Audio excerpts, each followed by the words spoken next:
Yasharanandana Brajajana Ranjana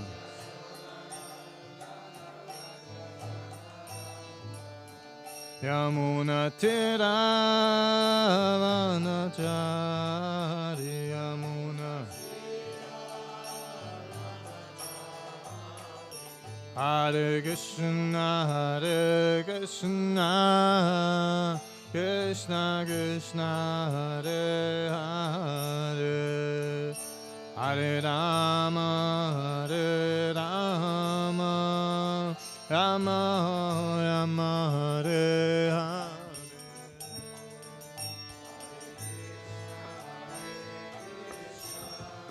Gauranga.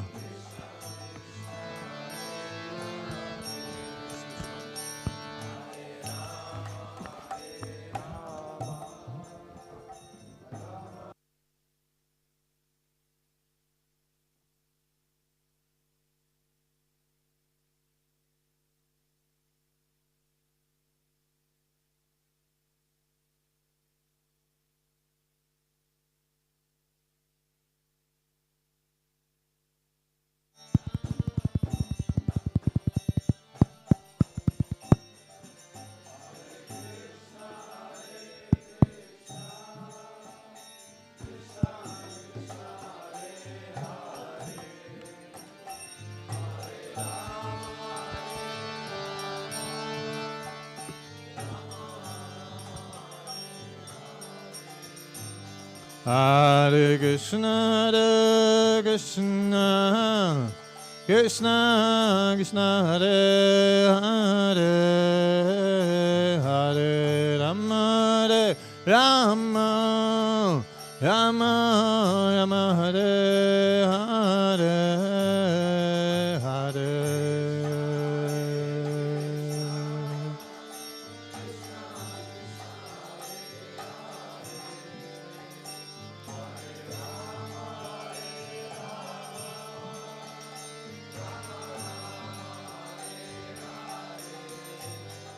Hare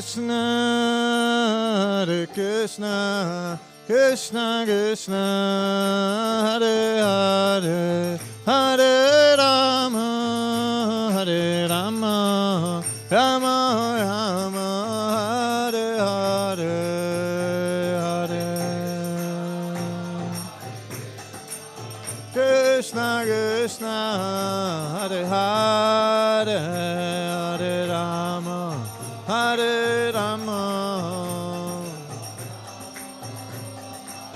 Hare Krishna Krishna Krishna Hare Hare Hare Rama Rama Rama Hare Hare Hare Krishna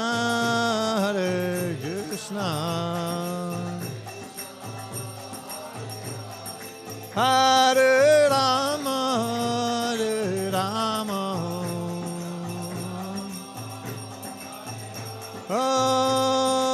Hare Krishna Krishna Krishna Hare Hare Hare Rama Rama Hare Hare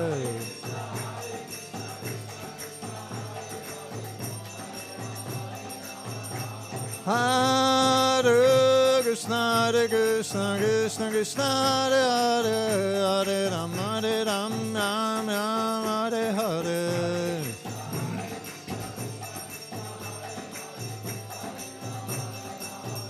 Jaya Jaya Prabhupada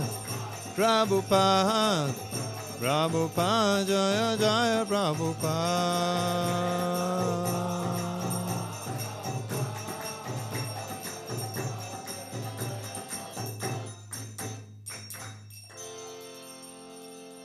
Om Namo Bhagavate Vasudevaya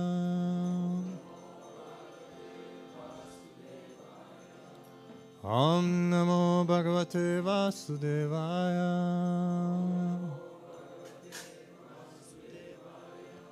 Om Namo Bhagavate Vasudevaya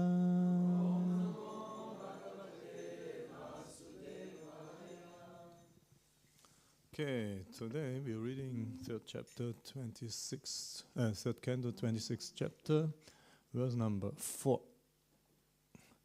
Sa esha prakritim shakshman. Sa esha prakritim sukshman.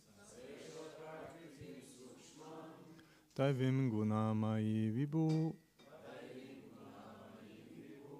Daivim gunamayi vibhu. Yadricha Yadrichayayvopagatam. Yadrichayayvopagatam.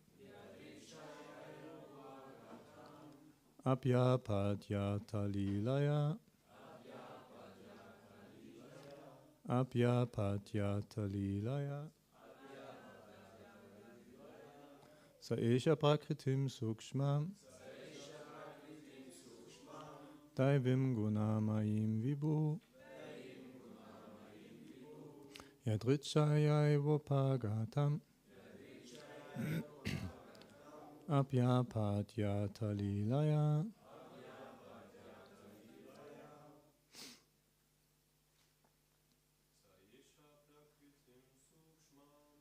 Esha prakritim sukshmam.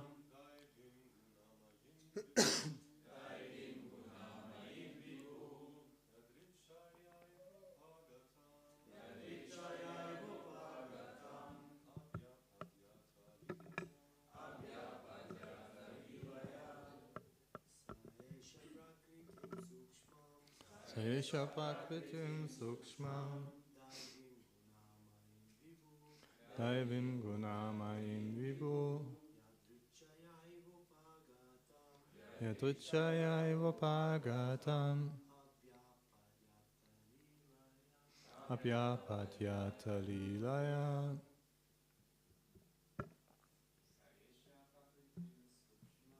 Sa esha prakritim sukshmam.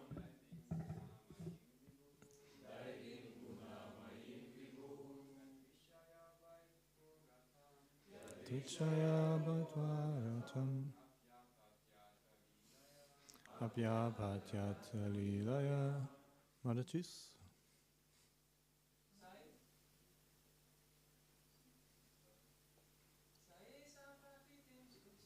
Sa esha prakritim sukshmam. Daim gunavayim vibhu. Yadrichayayvopagatam. Abhyapadyatalilaya. Sa esha prakritim sukshmam. Daivim gunamayim vibhu. Yadrichayayvopagatam. Abhyapadyatalilaya.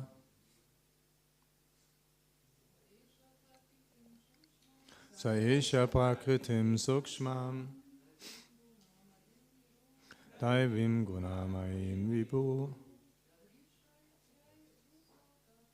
Yadrichayayvopagatam.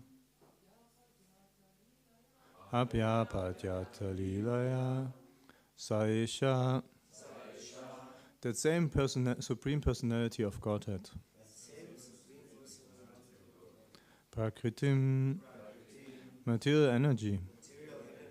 Sukshmam, subtle. Daivim, related to Vishnu. Gunamayim, invested with the three modes of material nature. Vibhu, the greatest of the great. Yadrichaya, of his own will. Eva, quite. Upagatam, obtained. Abhyapadyata, he accepted. Lilaya, as his pastime. Translation. As his pastime, the Supreme Personality of Godhead, the greatest of the great, accepted the subtle material energy which is invested with three material modes of nature and which is related with Vishnu. Purport. In this verse, the word Gunamayim is very significant. Daivim means the energy of the Supreme Personality of Godhead, and Gunamayim means invested with the three modes of material nature.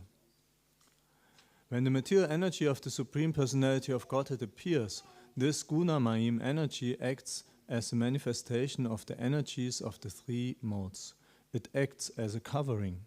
The energy emanated from the Supreme Personality of Godhead and as a covering of the Lord's face. In Bhagavad Gita it is said that because of the whole world is illusioned by the three modes of material nature, the conditioned soul, being covered by such energy, cannot see the Supreme Personality of Godhead. The example of a cloud is very nicely given. All of a sudden, there may be appearing a big cloud in the sky. This cloud is perceived in two ways. To the sun, the cloud is a creation of its energy, but to the ordinary common man, in the conditioned state, it is a covering to the eyes. Because of the cloud, the sun cannot be seen. It is not that the sun actually is covered by the cloud. Only the vision of the ordinary being is covered. Similarly, although Maya cannot cover the Supreme Lord, who is beyond Maya, the material energy covers the ordinary living entities. Those conditioned souls who are covered are individual living entities, and he from whose energy Maya is created is the Supreme Personality of Godhead. In another place in the Srimad Bhagavatam, in 5th canto, 7th chapter, it is stated by Vyasadeva by his spiritual vision. It's stated that Vyasadeva by his spiritual vision saw the Supreme Lord and the material energy standing behind him. This indicates that the material energy cannot cover the Lord, just as darkness cannot cover the sun. Darkness can cover a jurisdiction which is very insignificant in comparison to that of the sun. Darkness can cover a small cave, but not the open sky. Similarly, the covering capacity of the material energy is limited and cannot act on the Supreme Personality of Godhead, who is therefore called Vibhu. As the appearance of a cloud is accepted by the sun, so the appearance of the material energy at a certain interval is accepted by the Lord. Although his material energy is utilized to create the material world, this does not mean that he is covered by that energy. Those who are covered by the material energy are called conditioned souls. The Lord accepted the material energy for his material pastimes in creation, maintenance, and dissolution. But the conditioned soul is covered. He cannot understand that beyond the material energy there is the Supreme Personality of Godhead, who is the cause of all causes, just as a less intelligent person cannot understand that beyond the covering of the clouds there is a bright sunshine. Amakyantimannasya gnanjala chalakaya chakshumilitamina tasmai Shri Gurue Namaha Shri Chaitanya Manobishtam Stapitam Yena Bhutale Swayam Rupakaramaya Tadati Swapadantikam Jai Shri Krishna Chaitanya Prabhu Nityananda Shri Advaita Shri Vasari Gaura Bhakta Vrinda Hare Krishna Krishna Krishna Hare Hare Hare Rama, Rama Rama, Hare Hare. So again the verse. As his pastime, the Supreme Personality of Godhead, the greatest of the great, accepted the subtle material energy which is invested with the three material modes of nature and which is related with Vishnu. So here in this part, Kapila-dev explaining how we can be in this world, but not under the influence of this world. So he's giving knowledge to understand, to see the world from the right perspective. And normally what we grew up with in the Western world is there's nothing else than matter. That's the paradigm we grew up with. This is real. You can touch it, you can measure it, you can feel it. So this is real. And if somebody talks about God and some spiritual world, that's in the mind, that's some story. Right? Right? Some say this is nonsense, some say maybe it's true, maybe not, how we know. Right? So that's the paradigm we grow up with. And that's the paradigm the whole material world is working, and especially the Western world is working. Right? And now we come in Krishna consciousness and they tell us, this is not real. This is temporary, and the real substance is Krishna, because he is eternal. So it's complete opposite. Right? And then our mind is like, what now? Right? It's complete opposite.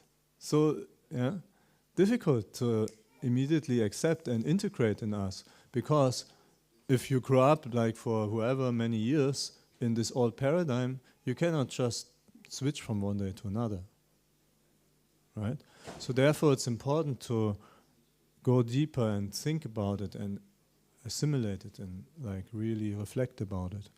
And the previous verse, it was explaining how Krishna is behind everything, how he is present everywhere. And that's actually the goal for us to, to reach, to see Krishna behind everything. Right? Because that's the trick. We see the material energy, then this means it's illusion, it's Maya. But if we learn to see Krishna behind, then we are not in the material world anymore. Right? So that's the stage where we want to get. So it's not just some idea in the head, okay, there's a God, spiritual world, and this is just temporary. No, that it's a state of consciousness that we are living in. That's the idea. It's not just some, okay, I read it in the book and I believe in it. Right? Because then our old paradigm and the paradigm everybody around us living in will affect us. Right? We really have to perceive it. We really have to realize this. So Kapila Dev, he is explaining this, how to cultivate, how to come to this stage. And if we are awake, we can also like just use our common sense. You know, I just got a baby, and then it's coming out from the mother's womb already with nails and eyelashes and eyes which can see. This is like magic. You know how this is crazy, right? And it's coming out in a very small form, so it can pass through, and then it's growing. You know, this is magic. I mean, who can do this, right?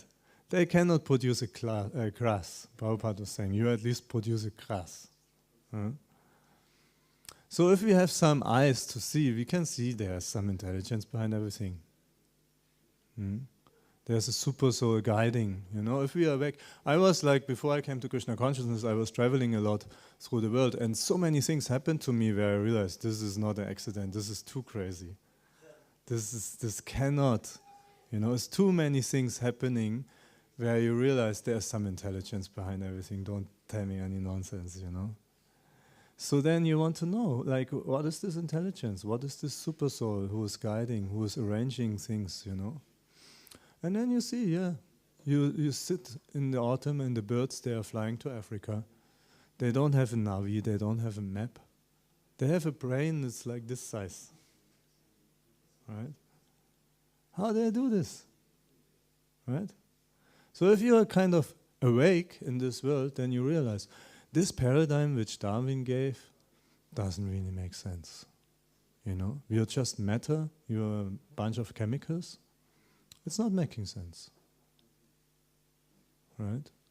And I find it quite interesting, especially in Germany, because in Germany it's like this, anything like going towards national socialism, like this paradigms, it's very like, oh man, you're a Nazi, you know? Even if you have a German flag somewhere waving, it's already you're half a Nazi, you know? It's like, it's a very sensitive issue, right? if you state something good about Germany, it's already they are thinking you're Nazi or what, But then the main philosophical paradigm of National Socialism was Darwin's theory of evolution, right? Which then Nietzsche made into social evolution, some better races and some lower races. And the Nazis, they just followed through with this philosophy. They say, okay, if we have evolution, we just speed it up a bit, And that was the whole paradigm which created all this killing and stuff. But this paradigm, it's not questioned. And it's quite shocking, actually. No, it's not questioned in school or by society or something. It created so much nonsense, but still people follow it. So it's on us to get free from these old paradigms that we grew up with and get understanding of deeper Vedic knowledge from the saints, which is like since thousands of years lived and successfully creating society, creating human beings who are really uplifting themselves, not degrading themselves. So here, this verse is explaining how Krishna, he is basically creating the material energy as his pastime. And it's quite amazing. Actually, we are all living in a dream of God. What we see is a dream of God. And we are living in it. Because Mahavishnu, he's lying on the causal ocean, right? Chilling. Srimad Bhagavatam ki jai. And then in this sleep, he is manifesting this whole material world, which is like a dream. Bhagavatam says the material world is like a dream. It's not false, it's there. And if you have a bad dream and you wake up, you're sweating and your heart pumping, it's like, it's there, but it's not real in the real sense. So Mahavishnu, basically, he's creating this whole material world as a dream, so we can have the experience if we want to be God or experience how it is without God, or if we don't serve God, but be the center ourselves. So he is creating this lila, this pastime of the material world. And in Brahma Samhita it is like this, that if Vishnu comes in contact with the material energy, he turns into Shiva. The example is given that milk is turned to yogurt. So it's the same Lord, it's the same energies, like Radha Krishna, they expand into Lakshmi Narayan, Vishnu and Lakshmi, and then when they come to the material sphere, they expand into Shiva and Durga and Parvati. So this Daivi Shaguna Maya Mama Maya Dvatyaya, this divine energy of Krishna's, this is Maya, this is Shiva's wife, Parvati.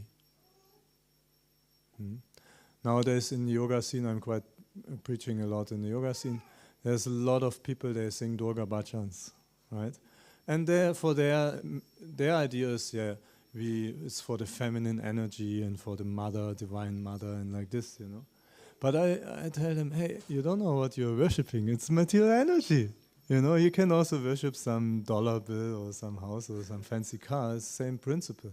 You're worshipping material energy, right? So this is like the external energy, the external feminine quality of God. This is this Maya. And with including the three modes of nature. And then if we understand, Vishnu created this,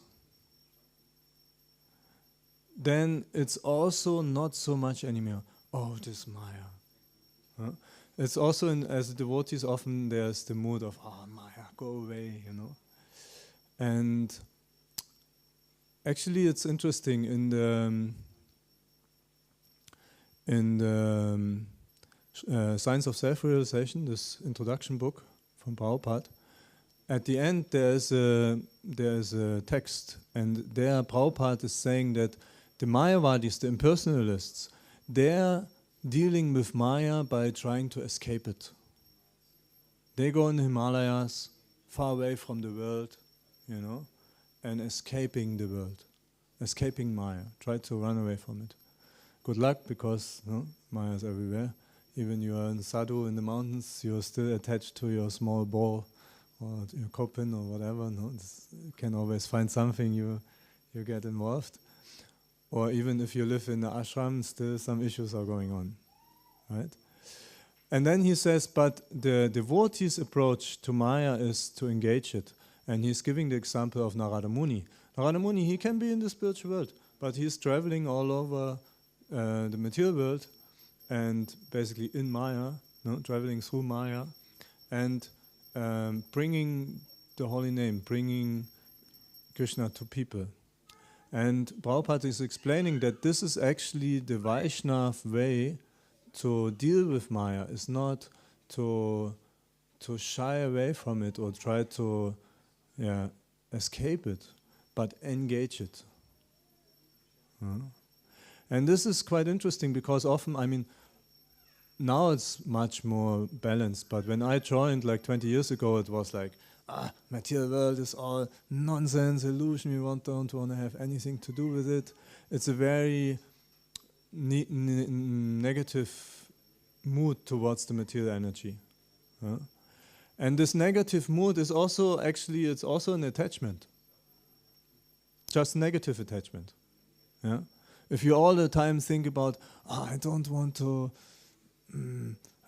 this fancy sports cars, I don't like it, it's really bad, they're polluting the environment, all these fancy sports cars.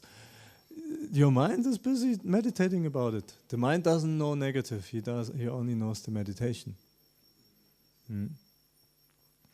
So as a devotee, we are not neglecting the material energy. This is like a materialist, a kami, he wants to enjoy the material energy.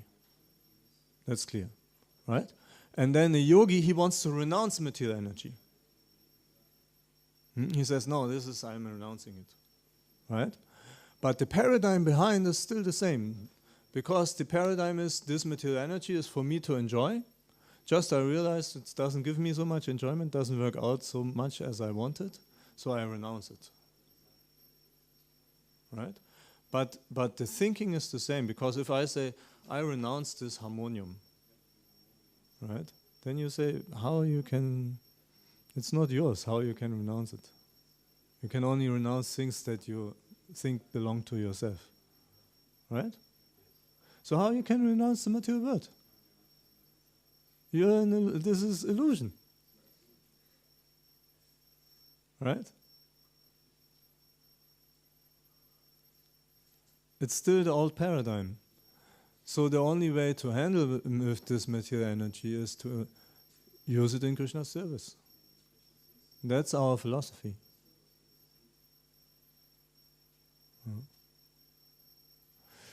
And then we have to use also our body, no? Like we have to see what's our nature, how we should engage our body in Krishna's service. That's why actually astrology is a Vaishnava is coming from the Vaishnava culture. The impersonalists, the Mayavadis, they don't use astrology so much. They say this body is Maya, it's all Maya. Give up all your tendency, all your qualities. It all should become zero. No, this is all nonsense. Whereas the devotees, they say, no, we have some qualities, we should engage it in Krishna's service. So it's good to know which kind of qualities we have, right? And of course, in the beginning time, when Prabhupada was around, he was not encouraging devotees to get too much into astrology, because then it's like, oh, today I cannot come to Mangala Arati, I'm in my Venus phase and my Rahu is too strong and stuff like this will come up, right? So it's understandable. First of all, we should focus our mind on the essential things. But if we want to whole life be engaged or in a spiritual, we want to progress through life, and not just a few years, we have to do it in a way that is according to our nature.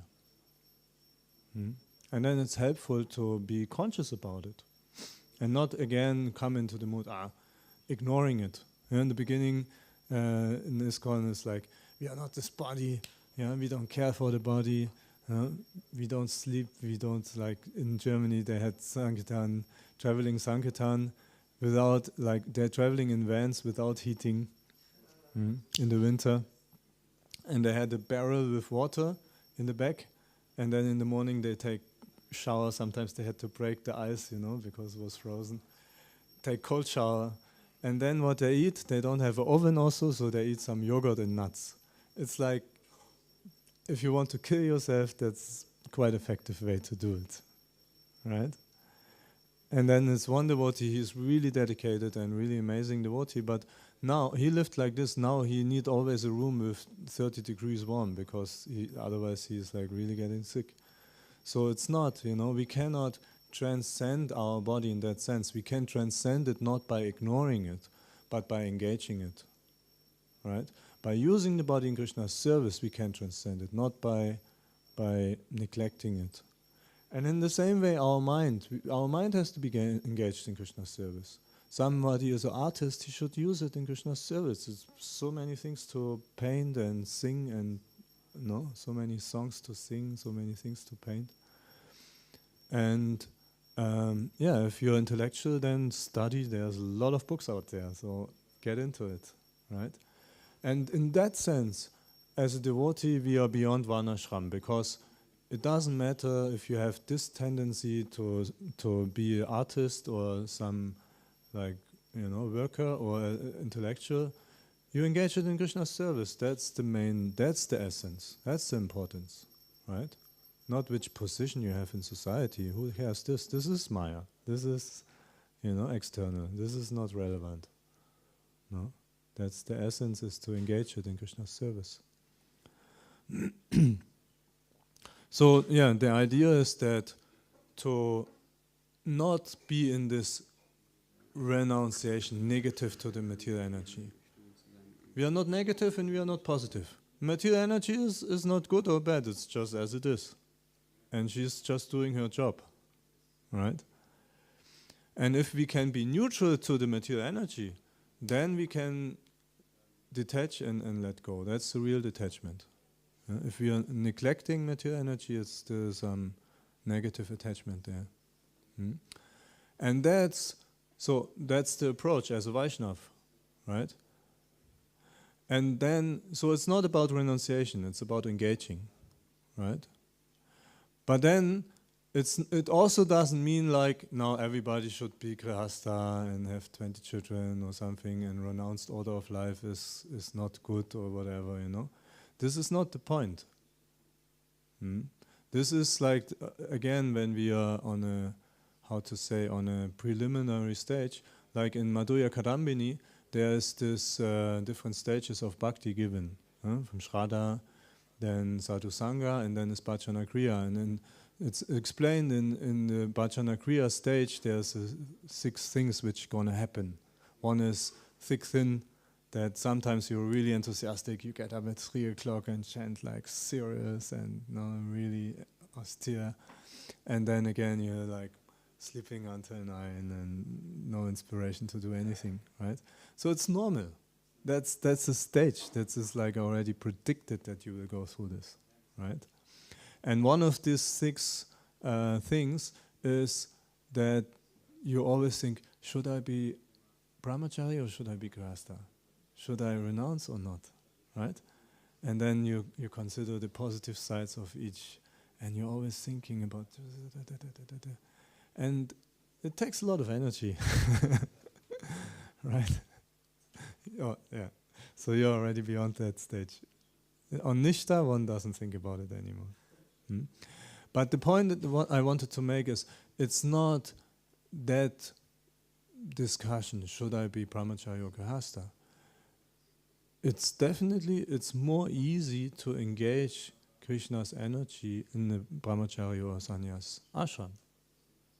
You have more focus, more time, more support. But even as a brahmachari or as a sannyasi, the approach of a Vaishnava is not to renounce the world. I know from myself, before I joined the Hare Krishna movement, I lived in the nature, in some forest, meditating every day 6 hours, really deep absorption, doing Qigong, like really doing a lot of stuff. And then I joined and I became so busy. Traveling from city to city, distributing books and engaged with so many people, meeting so many people. Like I never spoke with so many people as a monk. No, people think as a monk you live in some monastery away from the world and once a week you speak with somebody. It was completely the opposite, right? So because you engage with the world, Maharaj is traveling, like he told me, 6 times the year, 6 times around the world in each year. That's how many kilometers he is flying, and with how many people he is engaging. It's like, I mean, this is already superhuman, right? So it's nothing like the concept of renunciation as we thought in the beginning how it should be, or no, like this. But it's really engaging our nature, engaging material energy in Krishna's service. Bhaktivedanta Saraswati, he was in a time when the sannyasis still walking through India. And if they are a bit like lazy and materialistic, they took the train. They got a free ride on any train in India. It's allowed for sadhus to sit on the floor. No? And it's not, Indian trains, maybe it's not like enjoyment, but it was considered already, they are fallen, right? And then Bhaktivedanta Saraswati, he went to the Radhakund in a fancy car with Western clothes. Really fancy. And then all the sadhus says, they knew it's Bhaktivedanta Saraswati, big sannyas, many followers, and serious devotee, but they were like, they're all living in Radhakund, very austere life, no? And they asked, is he a follower of Rupa Goswami or is he an enjoyer? And Bhaktivedanta Saraswati, he could hear it, and he said, yes, he is a follower of Rupa Goswami, who is following not just his lifestyle, but his teachings. And then quoting some verse, that we should engage this material energy. And that's the idea. Bhaktivedanta Saraswati, he set the standard. He was using printing press, and now we are using, devotees are always the first to use all technical stuff, no? So, we can use all this in Krishna's service, and all the people will make progress who are in this. And I think it will be much more effective. We would be also more effective as a movement if we are more getting in this mood, no? Because, like, for example, I'm preaching a lot there's a big yoga movement in Germany, and one organization is called Yoga Vidya. They have the biggest yoga ashram in the whole world outside of India. It's constantly 600-700 people are there. And they are paying that accommodation. Like, it's serious. And that's only one center. They have 4 of them. That's the biggest, and they have smaller ones, right? And they have, in the big one, they have 200 people living there. I think often that people who before joined ISKCON, now they are going there, And they are engaging, it's business. They get money from it. But very effective, and they bring so many people in contact with spirit, and they also do kirtan, they also do puja. It's not, the main thing is asanas, like yoga, but so many people come in contact, and I'm thinking they are more engaging material energy than us. We are more the renounced, and we are following more the Mayavadi philosophy than them, and they are Mayavadis, right? It's funny. So if we have that mood, then we can go out in the world and engage everything in Krishna's service. And that's what's here basically. Kapila Dev, he wants to prepare us for this step. Because as a Kanishta Adhikari, yes, we should be in the temple, we should worship the deity, we should focus on our sadhana, we should focus on getting the basic understanding, and should be in a safe environment where we can cultivate and develop this. Right? But that's not the goal. The goal is to become Madhyamadhikari, Uttamadhikari, to go out and engage with the world and bring this consciousness in the society in a way that we ourselves ideally not get too much entangled and influenced by the material energy. And for this understanding is needed. and of course the blessing of the Vaishnavas. Especially those who go, I know myself, I'm out there quite a lot, I don't have everyday devotee association so much.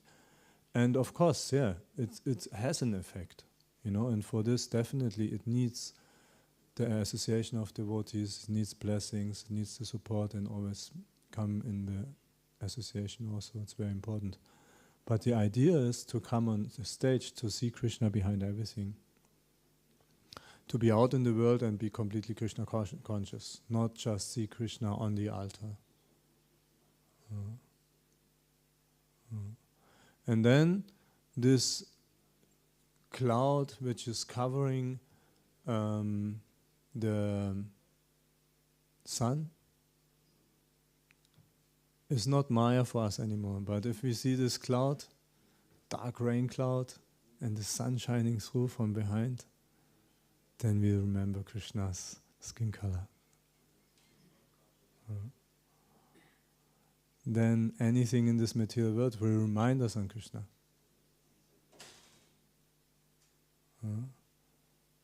We see some river, we think of the Yamuna. We see some mountain, we think of Govardhan. That's the idea. That's the goal, to come to rise our consciousness in a stage where we can be out in the world and see, hey, Maya is a servant of Krishna. Same as us. We don't have to fight her. If you have to fight her, it's quite heavy.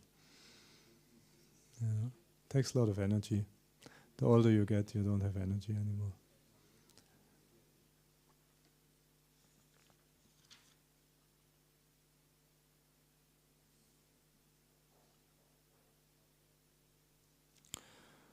Okay, so this is more or less what I wanted to say. Maybe there are some comments, realizations, thoughts, doubts, questions. Krishna, Sadbuja, thank you for a nice lecture. I have two questions. So my first question is, right now in some Ashram, we have some devotees here, but we're pretty much all engaged in different services, and maybe you can give some practical advice how we can more, in later stages also, be engaged in our natural tendencies, or help other devotees also to engage in their natural tendencies. Mm-hmm. Yeah, I think it's just necessary to be a bit sensitive, like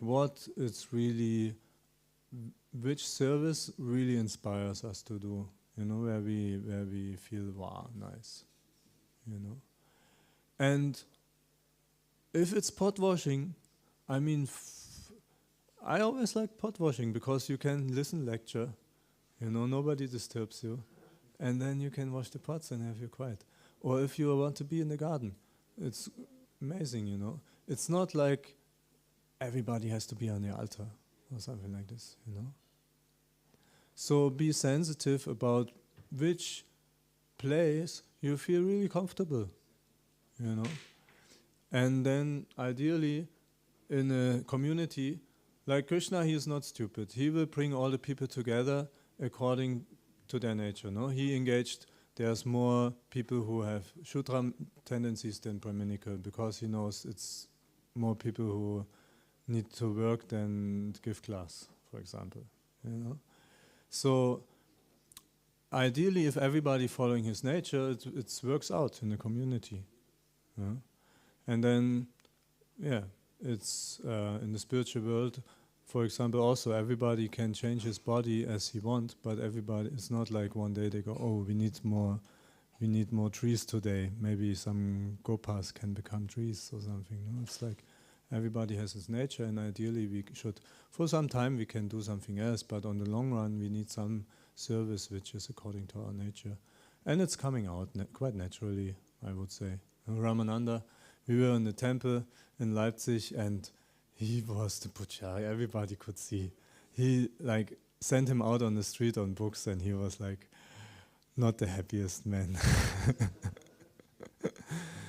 He liked it because he also likes to give knowledge to people, but somehow or other his heart was not so much there, as if when he can make puja, So it's just natural you notice. It's not like rocket science, no? And now he is so happy, can do his nature, and then he can take so much responsibility here and be a stable person where you rely, because he found his place where he fit in, and then he can also express his full potential, his full capacity as a human being, as a devotee. We had a good time.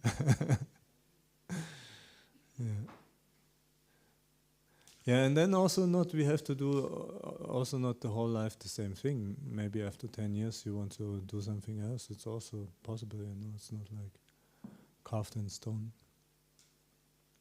But we should not fight the energy, material energy. We should use it. We should engage it, not fight against it. But okay, I have this tendency, so I use it. I make good use of it.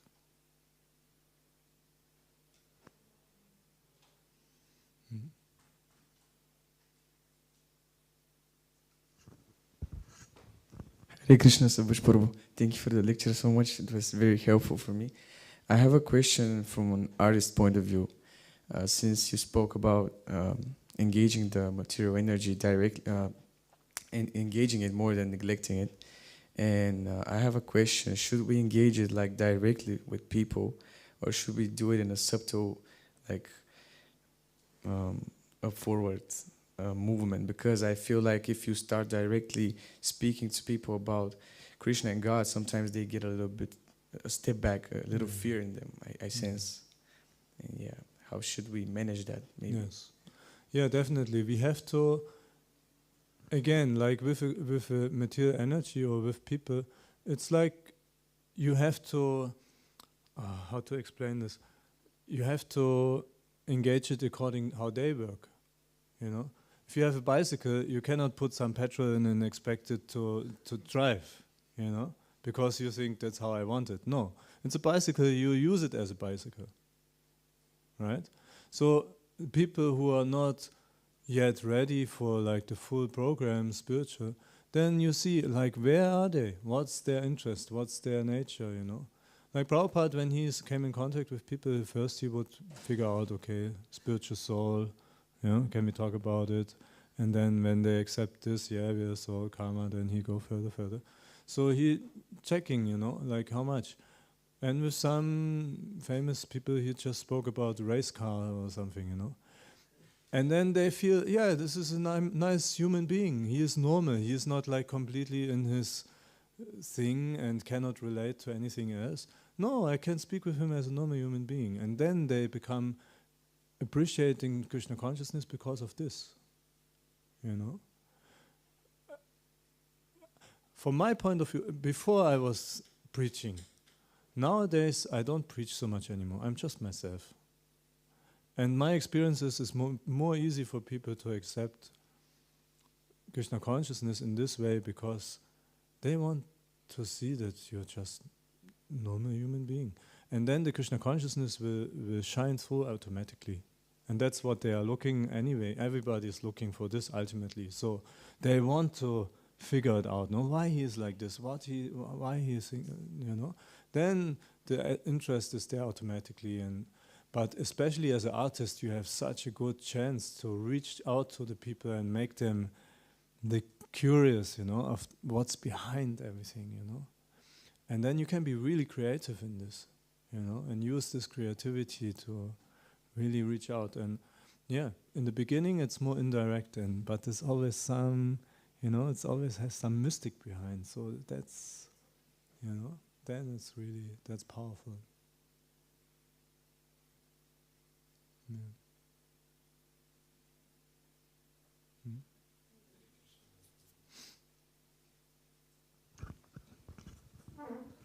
Thank you for the lecture. I have two questions. I will try with my English. We have to use the material energy and not reject it. And Bhaktivedanta Saraswati Prabhu Maharaj, he showed us how to do this. But why the acharyas before him, they wasn't doing this? in the same way. Mm-hmm. I mean, we see the example of the 6 Goswamis, right? They were sleeping every night under another tree, and they only had a coffin. Right? So we think, okay, we should follow them. Can, but it's cold out there, I'm telling you. And Vrindavan, I have a friend now, he's chanting 64 rounds every day on an Ekadashi 192. Now it's 48 degrees in Vrindavan, you know. You live under the tree, you know, and without a fan, without AC. It's tough life, and in the winter it's cold, and you take the bath in the Yamuna, you know. They were on a completely different level, you know. And also we see that from their life that they grew up in a very opulent environment. Yeah. Super rich. They were one of the top richest people in society. So then for them it was to get really away from that, you know, to cut all this conditioning. And that was their path. It was their way to according to their nature, you know. They had all the material opulence, so they had zero interest in it anymore, because they got satisfied and fulfilled from it in their youth and childhood. So they were like, what, I need this anymore, you know. It was just from their heart, and it wasn't like we have to renounce material energy and stuff. No, it's like, get it away from me, you know. I want to focus on the essence. But then we see like Bhaktivinoda Thakur, he has 10 kids and working as a lawyer, as a judge, you know, completely opposite. And then if you see it from the material perspective, you think, well, what should I do now? Like, this is completely opposite. Who should I follow? No? But if you look from the spiritual perspective, yeah, just if you have this nature, you do this. If you have that nature, if you have the nature of a renunciant, go for it. And that will inspire the people, you know? Like this. Make sense?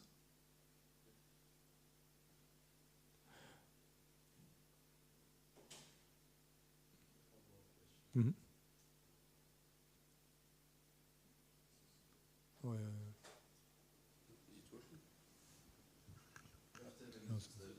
Okay. Okay. And you also had one, no? So, okay, fast. I forgot. Okay. He can do next, and then if you meant his... Hare Krishna thing. Vinoya next, he was asking. Okay. So, you said that we have to go like devotees beyond the Varnashrama, yeah? And it means that we don't have to neglect it, but we have to use it, yeah? And this is how it works. And can you say more? You said a lot about this, but of course, something well, deep, you know. If we are still in the material consciousness, we think, okay, I want to be a Brahmin, because Brahmin, they have get the most respect, and they are top of the hierarchy, right? So then your thinking is on a material platform, like, I want to have a high position in this world, right? But I give often the example of my father. He grew up as a farmer, and then it's too hard work, you know, after the Second World War. So he became tour guide, and then later he was running a hotel with 2,000 beds, like huge project, right? But still, he had a garden. It was 1,000 meters high, even more high than here, you know. And he had a small garden, and even he's running this big hotel, he had this garden, and he was getting inspiration from this, you know. And then later he worked on a golf course, taking care of the golf place. And he was in ecstasy because he could do what he actually wanted to do and still had to do with like this more like higher class people, you know. So the point is, yeah, you can do something where you think, I get more appreciation, more attention from others, but then your whole motivation is extrinsic, like how much you get from outside, how much you get, like worship or whatever, But this will not satisfy you inside. And then even you have a high position, it's not fulfilling. Even everybody is like, wow, amazing, it will not fulfill you. Your motivation has to come from inside, intrinsic. Then you can be happy. And then you can do it. Doesn't matter if somebody likes it or not, if they all complain about you or look down on you. You're happy, right? And that's the Vaishnav, that's the spiritual perspective. And that's why also there are so many stories in the scriptures, like some Shudra, he's really nice character, and some Brahmins very proud. No, there's the story of Narada Muni and the shoemaker and the Brahmin, how many lives. And to show this example that it's not about your position, it's about your mentality, your mood, the spirit you have. I always say, like, I was running a temple in Leipzig, and then I got a joke, and that changed my life. Maybe you want to know the joke. There's two people in India in a village, they grew up in the same village, same age, and one became a priest and one became a bus driver. And they stayed friends whole life, nice relationship. And also, as destiny wanted, they died at the same time. And then they come in on the gate in front of Jai and Vijay, and then they said to the bus driver, okay, you come in, and to the priest, next life, next incarnation, material world. And then the priest is looking and thinking, maybe you mixed us up, we are from the same village, same age, maybe some mistake, maybe you can check your books, And then Jai and Vijay said, okay, we can check again, and they checked, and they said, no, it's correct. Bus driver in, priest back to the world. And then he's like, I'm at the end with my Sanskrit, like, how is this? How does I studied all this and karma and all this, so how you can explain this? And they said, very easy. You as a priest, when you give lecture in the temple, everybody was, But the bus driver, Indian traffic, when he was driving, everybody was, Hare Krishna, Hare Krishna, Krishna Krishna. So then I got a bus. Okay, Vinoya.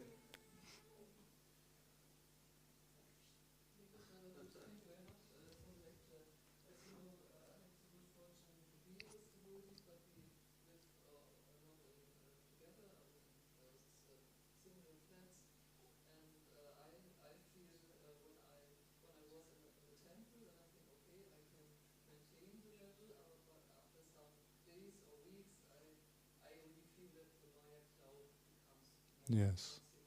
Yes.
Very good question.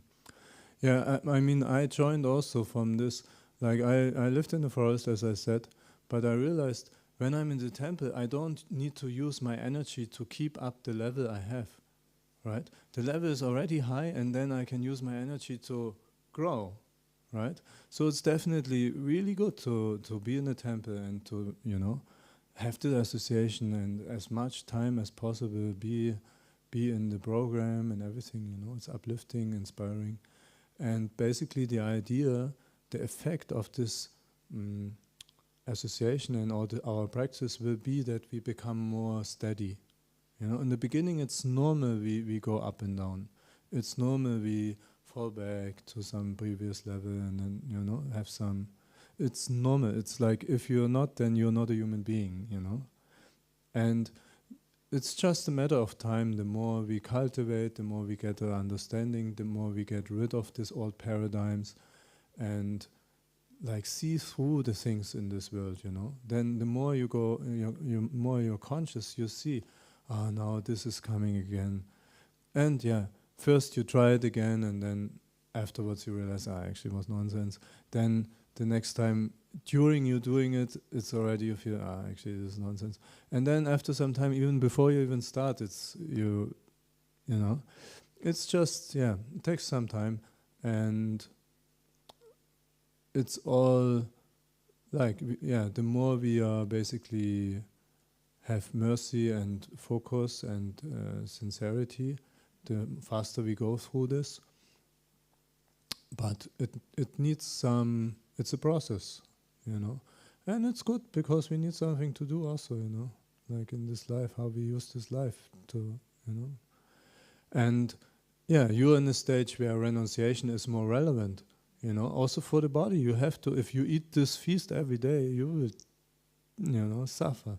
So the topic, the topic of renunciation is much more natural in this age, and it has to be lived. And it's also, it's just your nature. So then have more time on your own, go more deep, you know.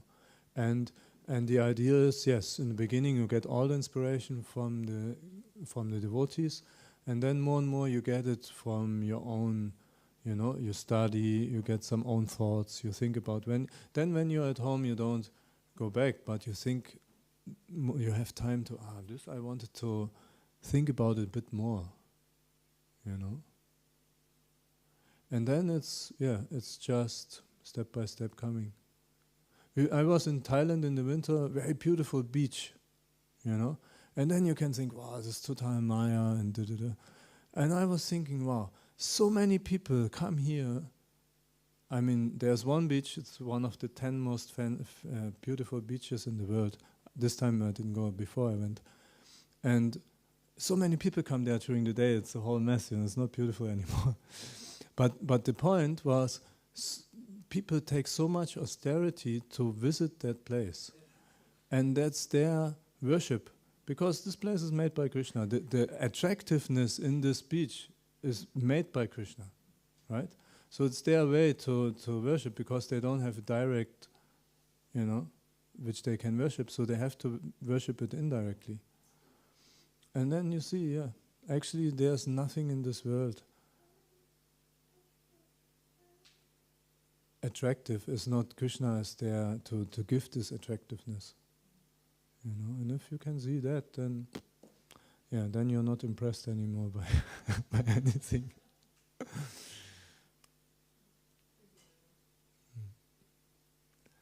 Okay, is last question or Ramananda comment?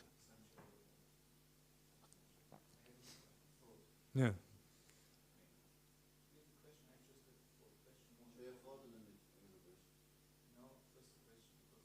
Okay, cool.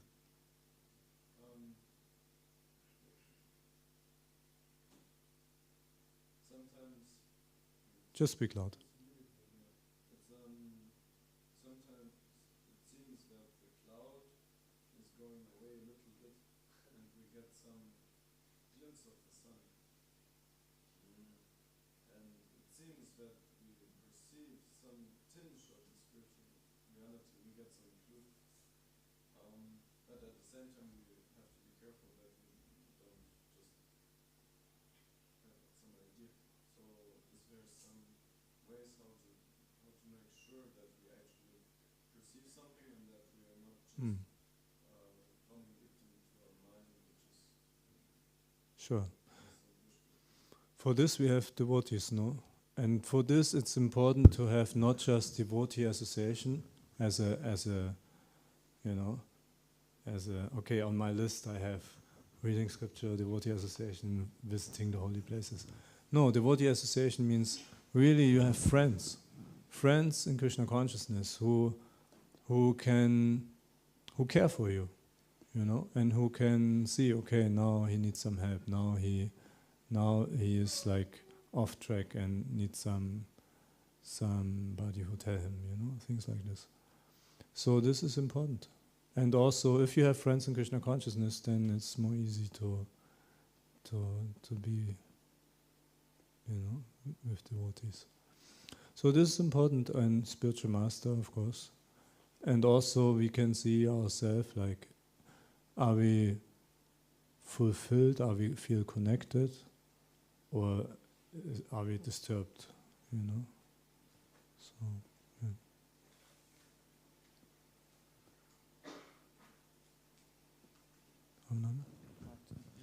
I just thought about this topic of renunciation, because Kapila Muni, for him, actually was renunciation, that he enters into a kind of Grihastha life again, in some sense. And also Bhaktisiddhanta Saraswati, his heart was actually on giving up renunciation, but then he took this opulence for preaching, not for enjoyment, not for his own enjoyment.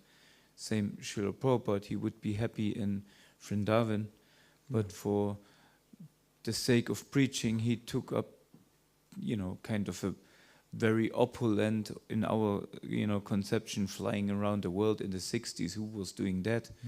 You know, like, and here just a comment that Prabhupada, when you see Prabhupada walking around, he looks like the emperor of the world. But actually, it's for, you know, it's, you know, nobody would take one serious if, you know, if you, like, you know, if you walk like around like, no, Prabhupada, he walked around like very proud. But this was for preaching, actually, not because he was proud or he liked the opulent or drove him around in a golden Mercedes or whatever. So I think this is what we have to discriminate, that, you know, we think renunciation automatically means having nothing. But taking things, although you don't want them and don't get attached, that's maybe even more renunciation. Exactly. Was my thought. Yeah, good point. Yeah, just be neutral to material energy. It's not good or bad. One day I live in a hut, one day I live in a 5-star hotel. What's the difference? Main thing, I get a good sleep.